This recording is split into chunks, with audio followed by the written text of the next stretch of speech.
नमस्कार दोस्तों, स्वागत है आप सभी का आपके अपने YouTube channel GK by Sunil sir में। दोस्तों आज आप सभी के लिए फिर से एक पहले के एग्जाम में पूछा गया पेपर, आर्मी जीडी की एग्जाम में पूछा गया पेपर है और उसी का कुछ से हल लेकर मैं यहाँ पर आप सभी के सामने उपस्थित हूँ। दोस्तों ये क्वेश्चन बहुत शानदार है, बार बार ऐसे क्वेश्चन एग्जामों में रिपीट होते रहते हैं, इसलिए इन क्वेश्चनों को याद कर लें। ये आगामी एग्जाम में पूछे जाने की इनकी पूरी पूरी संभावना रहेगी। ऐसे क्वेश्चन दोस्तों army GD, technical, clerk, trade bench, railway group D, Rajasthan police SI और अन्य आयोजित होने वाले जो एग्जाम्स हैं उनमें इनसे संबंधित क्वेश्चन पूछे जाते हैं। तो दोस्तों आपके सामने पेपर में कुछ दिशा निर्देश भी दिए होते हैं, तो इन दिशा निर्देशों को आपको ध्यान से पढ़कर पेपर को हल करना है। तो चलिए शुरू करते हैं। आज की हमारी क्लास में पहला क्वेश्चन जो जीडी की एग्जाम में पहले पूछा जा चुका है, देखिए आपके सामने मैंने इसको इंग्लिश वर्जन को नहीं लिया, यहां पर केवल हिंदी वर्जन को ही आपके सामने लिया है। दुनिया का सबसे गहरा सागर या दुनिया का सबसे गहरा महासागर कौन सा है? तो दोस्तों दुनिया का सबसे गहरा महासागर कौन सा है? प्रशांत महासागर है। प्रशांत महासागर आकार में भी सभी महासागरों से सबसे बड़ा है। अगर पूछा जाए आपसे कि आकार में सबसे बड़ा महासागर कौन सा है, तो आकार में सबसे बड़ा कौन है? प्रशांत महासागर। दोस्तों अगर आपसे पूछ जाता है कि निम्न में से कौन सा महासागर सबसे प्राचीन महासागर है, तो दोस्तों प्रशांत महासागर सबसे प्राचीन महासागर भी है। तो ये इतनी सबसे बड़ा है, क्षेत्रफल में सबसे पुराना है और सबसे गहरा है। देखते हैं अगला क्वेश्चन। अगर आप हमारे चैनल पे पहली बार आ रहे हैं तो प्लीज हमारे चैनल को सब्सक्राइब करें, लाइक करें, शेयर करें और बेल आइकन को प्रेस कर लें। यहां पर आपको मिलेंगे जीके और जनरल साइंस के बहुत ही शानदार शानदार क्वेश्चन, और वो भी प्रतिदिन मिलेंगे क्वेश्चन। राज्यसभा के एक सदस्य के लिए अवधि क्या है? देखिए बस सामान्य सी बात है दोस्तों, आपसे सीधा सा क्वेश्चन एग्जाम में पूछ जाता है कि राज्यसभा के सदस्य की आयु की जो है या उसका कार्यकाल कितना होता है, वही पूछा गया है। तो वैसे तो राज्यसभा जो होता है वो एक अस्थायी सदन होता है, लेकिन एक सदस्य का कार्यकाल कितने वर्ष का होता है? 6 वर्ष का होता है। दोस्तों आपको पता होता है इसमें से कुछ सदस्य जो है वो लगभग 2 वर्ष बाद रिटायर हो जाते हैं। इसी सिस्टम से चलते चलते एक व्यक्ति को लगभग 6 वर्ष का कार्यकाल इससे मिलता है। राज्यसभा एक स्थायी सदन होता है दोस्तों, और राज्यसभा कभी भंग नहीं होती है। यह भी आपको यहां पर ध्यान रखना है कि जैसे संसद के 2 मुख्य सदन होते हैं, एक राज्यसभा और एक होती है लोकसभा। तो उसमें से दोस्तों राज्यसभा जो होती है वो कभी भंग नहीं होती, और ये संसद का क्या होता है? उच्च सदन होता है। आपसे पूछा जाए कि संसद का सबसे उच्च सदन कौन सा होता है, तो संसद का कौन सा होता है? राज्यसभा एक उच्च सदन होता है, ये स्थायी सदन होता है और ये कभी भंग नहीं होता। और राज्यसभा का जो अध्यक्ष होता है वह कौन होता है? तो वह दोस्तों कौन होता है? वह उपराष्ट्रपति होता है। कौन होता है? उपराष्ट्रपति। तो ऐसे ऐसे क्वेश्चन एग्जाम में पूछे जाते हैं और अपना तरीका यहां पर रहेगा। प्रत्येक क्वेश्चन को व्याख्या सहित पढ़ाने का, मतलब एक क्वेश्चन के साथ कम से कम 5 से 7 क्वेश्चन तैयार करवाने की कोशिश यहां पर रहती है, ताकि आपकी तैयारी को बेहतर किया जा सके। देखते हैं अगला क्वेश्चन। अंतर्राष्ट्रीय न्यायालय के राष्ट्रपति नियुक्त किए जाने वाले पहले भारतीय कौन थे? अंतर्राष्ट्रीय न्यायालय के मुख्य न्यायाधीश हम कह सकते हैं। मतलब यहां पर उसने केवल भाषा चेंज करी है पेपर में। ये पेपर सेम पहले जीडी के एग्जाम में आया हुआ है, मैं वहीं से उठाकर इसको आपके लिए यहां पर लाया हूं। केवल इसकी मॉडल चेंज किया मैंने, भाषा वही है। यहां पर अंतर्राष्ट्रीय न्यायालय के मुख्य न्यायाधीश पूछा, वो है डॉक्टर नागेंद्र सिंह। दोस्तों याद रखना, डॉक्टर नागेंद्र सिंह राजस्थान के निवासी हैं, और ये राजस्थान के कौन से जिले के रहने वाले हैं? ये राजस्थान के डूंगरपुर जिले के रहने वाले हैं। ये भारत के पहले एक ऐसे व्यक्ति हैं जो अंतर्राष्ट्रीय न्यायालय के न्यायाधीश रह चुके हैं। दोस्तों अंतर्राष्ट्रीय न्यायालय का मुख्यालय कहां पर स्थित है, यह भी आपको याद कर लेना है। अंतर्राष्ट्रीय न्यायालय का मुख्यालय कहां पर स्थित है? हेग में स्थित है। कहां पर स्थित है? हेग नामक स्थान पर। देखते हैं अगला क्वेश्चन। कौन सा दिन मानव अधिकार दिवस के रूप में मनाया जाता है? इनमें से कौन सा दिन है जो मानव अधिकार दिवस के रूप में मनाते हैं? तो वह कब मनाते हैं? 10 दिसंबर को प्रतिवर्ष मानव अधिकार दिवस के रूप में मनाया जाता है। देखते हैं अगला क्वेश्चन। भारत की सबसे बड़ी बहुउद्देशीय नदी घाटी परियोजना इनमें से कौन सी है? तो दोस्तों भारत की सबसे बड़ी बहुउद्देशीय नदी घाटी परियोजना भांकड़ा नांगल बांध है। देख लीजिए इंग्लिश वर्जन था, हिंदी वर्जन में थोड़ा सा यहां पर मिस्टेक हुआ। इसका नाम वैसे आता है भांकड़ा नांगल बांध परियोजना। दोस्तों सतलुज नदी है, इस सतलुज नदी पर दो बांध बनाए हैं। एक बांध बनाया है भांकड़ा बांध। कौन सा बांध बनाया है? भांकड़ा बांध। और दूसरा जो बांध बनाया वो कौन सा है? नांगल बांध है। दूसरा जो बांध है वो कौन सा है? नांगल बांध है। ठीक है दोस्तों, भांकड़ा जो बांध है ये बना हुआ है हिमाचल प्रदेश में। कहां पर बना है? हिमाचल प्रदेश में। कौन सी नदी पर बना है? तो ये सतलुज नदी पर बना हुआ है। ठीक है, और ये हिमाचल प्रदेश में कहां बना हुआ? तो हिमाचल प्रदेश के बिलासपुर नामक स्थान पर बना हुआ है। कहां बना है? बिलासपुर नामक स्थान पर, ये हिमाचल प्रदेश में बना हुआ है। नांगल बांध है, ये भी कौन सी नदी पर बना है? सतलुज नदी पर बना है। ये भांकड़ा बांध से 13 किलोमीटर दूर, कितने किलोमीटर है? 13 किलोमीटर दूर ये बना हुआ है पंजाब में। कहां बना है? पंजाब में। और पंजाब का कौन सा स्थान है? पंजाब का एक रोपड़ नामक स्थान है, उस रोपड़ नामक स्थान पर यह बनाया गया है, और यह भी सतलुज नदी पर है। इसी वजह से यह भारत की सबसे बड़ी बहुउद्देश्य नदी घाटी परियोजना के बारे में जानी जाती है। और अगर हम यहां पर बात करें, हीराकुंड जो बांध है दोस्तों, ये उड़ीसा में बना हुआ है। और कहां पर? उड़ीसा में महानदी पर बना हुआ है। कहां पर बना है? महानदी पर। और हीराकुंड बांध है, ये भारत का सबसे लंबा बांध है। भारत का सबसे लंबा बांध है। ठीक है, दामोदर नदी घाटी कॉरपोरेशन है, ये दामोदर नदी पर पश्चिम बंगाल में स्थित है। और दोस्तों अगर आपसे पूछा जाए कि अमेरिका की टेनेसी नदी घाटी परियोजना, अमेरिका की टेनेसी नदी घाटी परियोजना पर आधारित है, तो भारत में कौन सी? दामोदर नदी घाटी परियोजना है, जो अमेरिका की टेनेसी नदी घाटी परियोजना के उपलक्ष्य में बनाई गई है। दोस्तों अगर आप हमारे चैनल पे पहली बार आ रहे हैं तो प्लीज आप इसी प्रकार के क्वेश्चन और भी पढ़ना चाहते हैं तो मैंने मेरी प्लेलिस्ट बना रखी है आर्मी जीडी पेपर के नाम से, वहां से भी आप इसको ले सकते हैं, या फिर डिस्क्रिप्शन में मेरी मोबाइल नंबर है, आप वहां पे व्हाट्सएप करके वहां से भी उसकी पीडीएफ प्राप्त कर सकते हैं। देखते हैं अगला क्वेश्चन, किस राज्य में सांची स्तूप स्थित है? दोस्तों आर्मी में ये क्वेश्चन बहुत बार पूछा जा चुका है, कौन से राज्य में सांची स्तूप स्थित है? तो ये भारत के मध्य प्रदेश में स्थित है सांची के स्तूप। देखते हैं अगला क्वेश्चन, देखिए ईच वन टीच वन कार्यक्रम संबंधित है, किससे संबंधित है? ईच वन टीच वन, तो दोस्तों ये प्रौढ़ शिक्षा से संबंधित है। किससे संबंधित है? प्रौढ़ शिक्षा से संबंधित। आर्मी जीडी में यह पूछा गया है। भारत और पाकिस्तान के बीच शिमला संधि पर हस्ताक्षर कब किए गए? तो दोस्तों भारत और पाकिस्तान के बीच शिमला संधि पर हस्ताक्षर किए गए थे सन 1972 में। तिथि आपसे पूछी जाए तो 2 जुलाई 1972 को ये शिमला समझौता हुआ था। किन किन के बीच हुआ था? ये शिमला जो संधि है ये एक तरफ से भारत और दूसरी तरफ से कौन है? पाकिस्तान। इन दोनों के बीच में 2 जुलाई 1972 को यह संधि हुई थी। क्यों? क्योंकि इससे पहले 1971 में इन दोनों देशों के बीच युद्ध हुआ था और इसमें बहुत से पाकिस्तानी सैनिक और उनके ब्रिगेडियर जो है उनको भारत ने आत्मसमर्पण करवा दिया था। उसी के उपलक्ष्य में यहां पर यह शिमला समझौता हुआ था। भारत की तरफ से प्रधानमंत्री इंदिरा गांधी थी और पाकिस्तान की तरफ से कौन थी? पाकिस्तान की तरफ से जुल्फिकार अली भुट्टो थे। कौन थे पाकिस्तान में? अब आपसे एग्जाम में क्वेश्चन पूछ ले जाए कि शिमला संधि में पाकिस्तान की तरफ से किसने भाग लिया था? तो पाकिस्तान की तरफ से भाग लिया था जुल्फिकार अली भुट्टो नाम था उनका। उन्होंने इस संधि में भाग लिया था। भारत की तरफ से कौन था उस समय? प्रधानमंत्री इंदिरा गांधी। और दोस्तों ये वही जुल्फिकार अलीकार भुट्टो है जिन्होंने घास की रोटी खाकर भारत से 1000 वर्षों तक युद्ध करने की कसमें खाई थी। ये वही है, लेकिन इस संधि के तहत उनको घुटने टेकने पड़े थे। ठीक है, ये बहुत सी जानकारी मैंने आपको यहां पर दी है।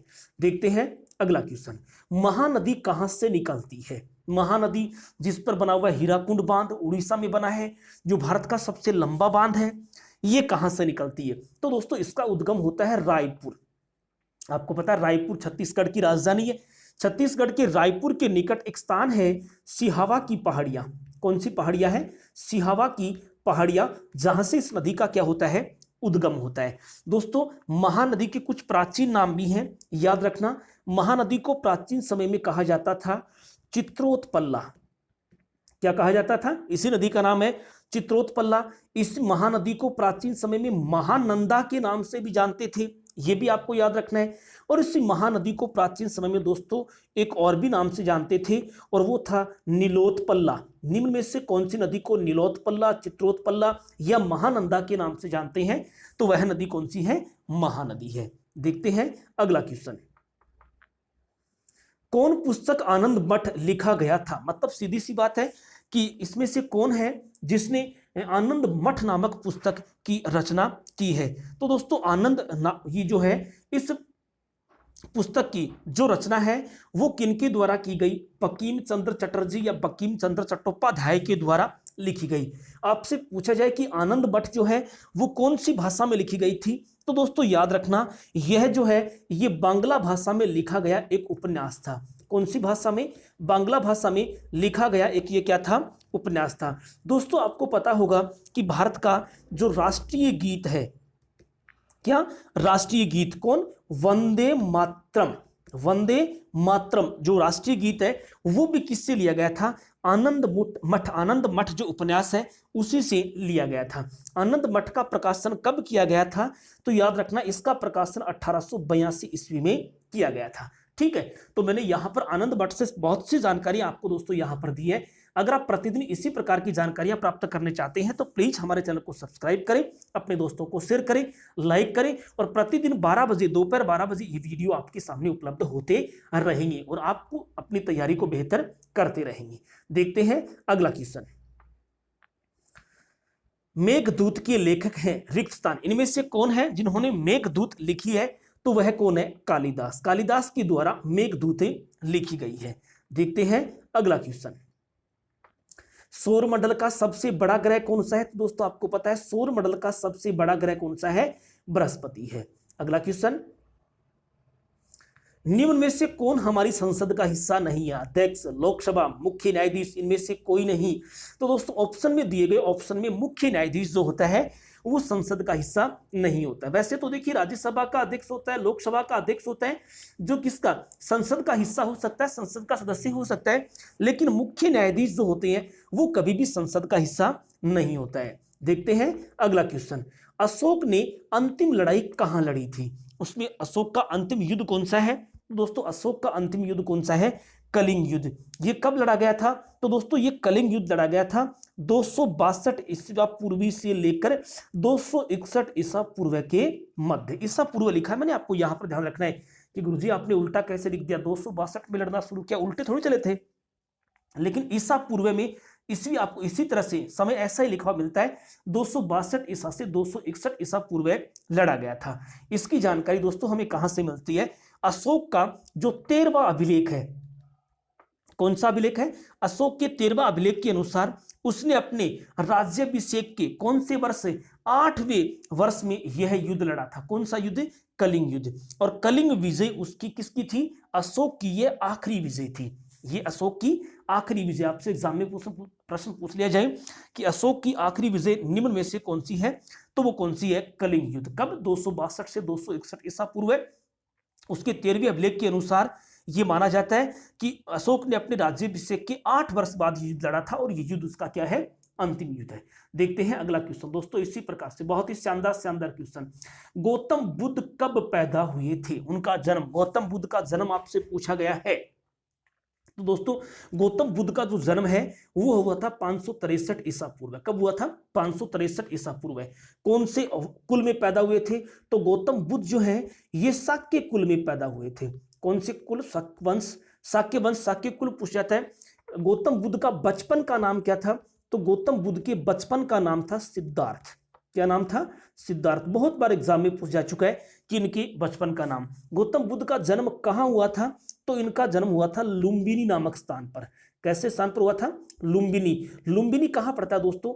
याद रखना लुम्बिनी जो है ये वर्तमान नेपाल में स्थित है। कहां पर स्थित है? नेपाल में। वहां पर उनका क्या हुआ था? जन्म हुआ था।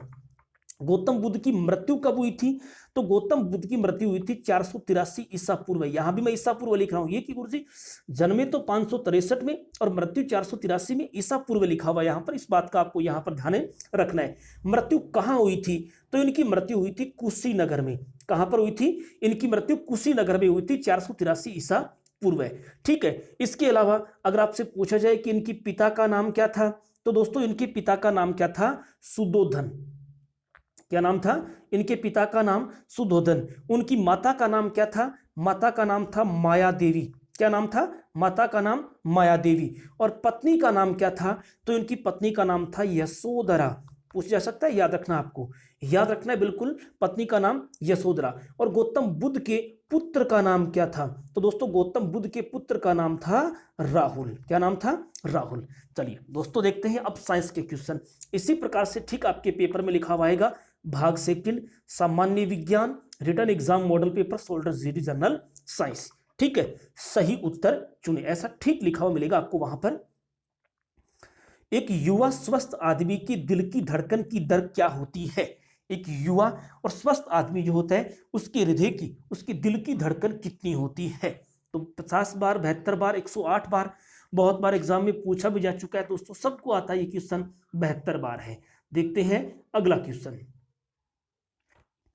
सॉरी दोस्तों, मस्तिष्क किसके लिए जिम्मेदार है? इसमें से मस्तिष्क क्या क्या करता है?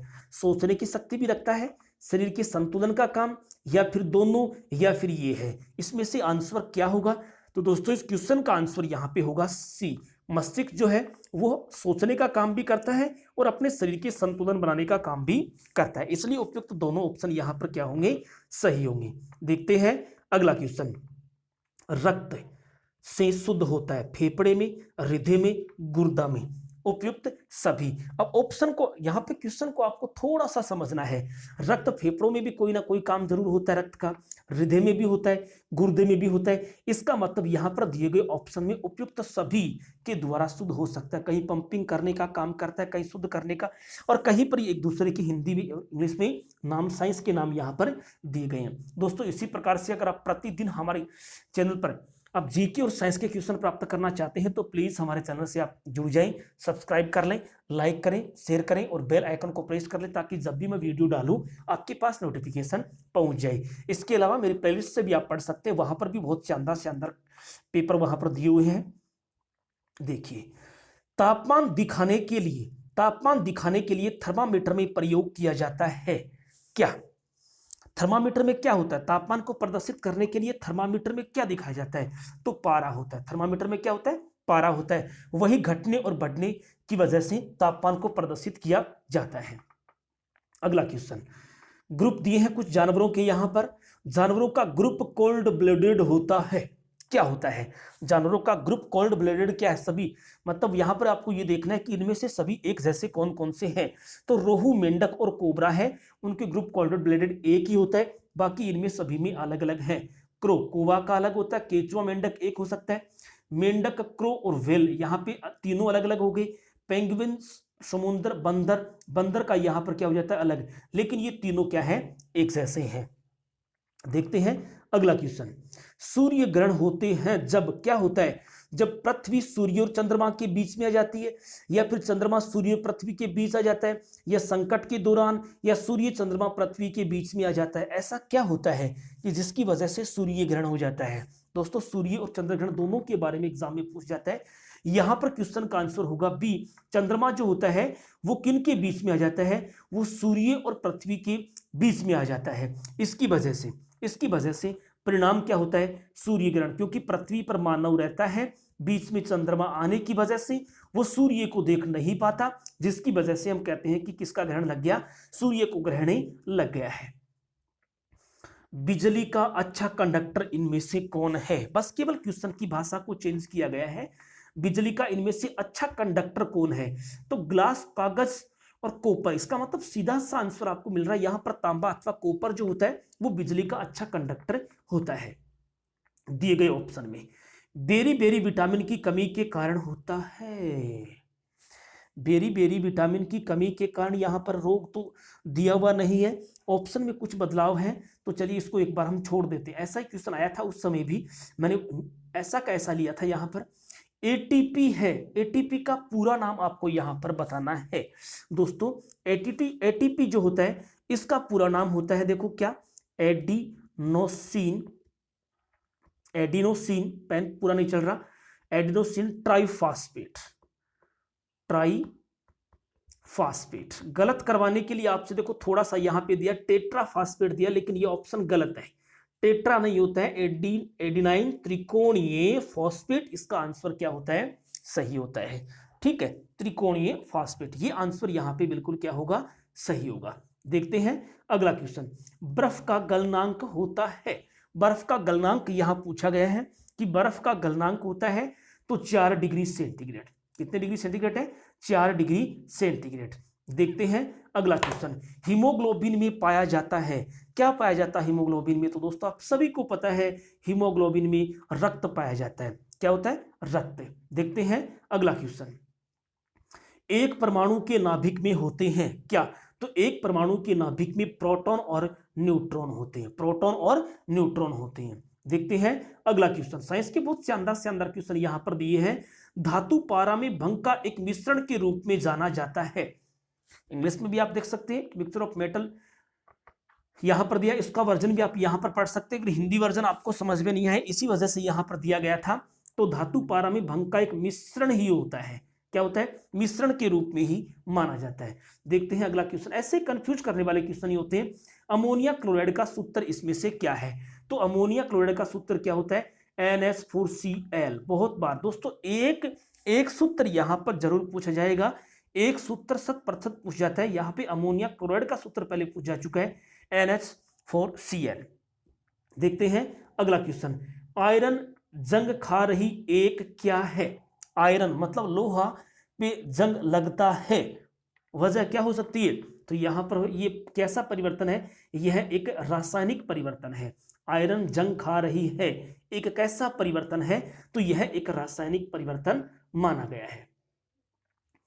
पेंसिलिन एक है क्या? पेंसिलिन एक है क्या है? तो पेंसिलिन दोस्तों एक एंटीबायोटिक है। पेंसिलिन क्या है? एक एंटीबायोटिक है। 33 का क्वेश्चन। फूल में पुरुष और महिला जीन अंडाणु कहा जाता है। जैसे पुरुष और महिला में जीन को अंडाणु कहा जाता है, वैसे ही फूल में क्या कहा जाता है? वैसे ही फूल में क्या है? तो फूल में क्या होता है? पराग होता है। फूल में क्या होता है? पराग होता है। क्वेश्चन को समझना केवल डिफिकल्ट भाषा में ही आता है जिसमें आप कंफ्यूज हो जाते हो।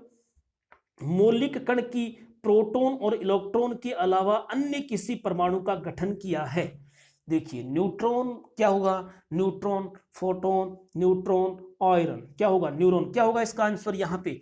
तो दोस्तों इसके क्वेश्चन का आंसर होगा न्यूट्रॉन। मौलिक कण के प्रोटॉन और इलेक्ट्रॉन के अलावा अन्य परमाणु का गठन करता है।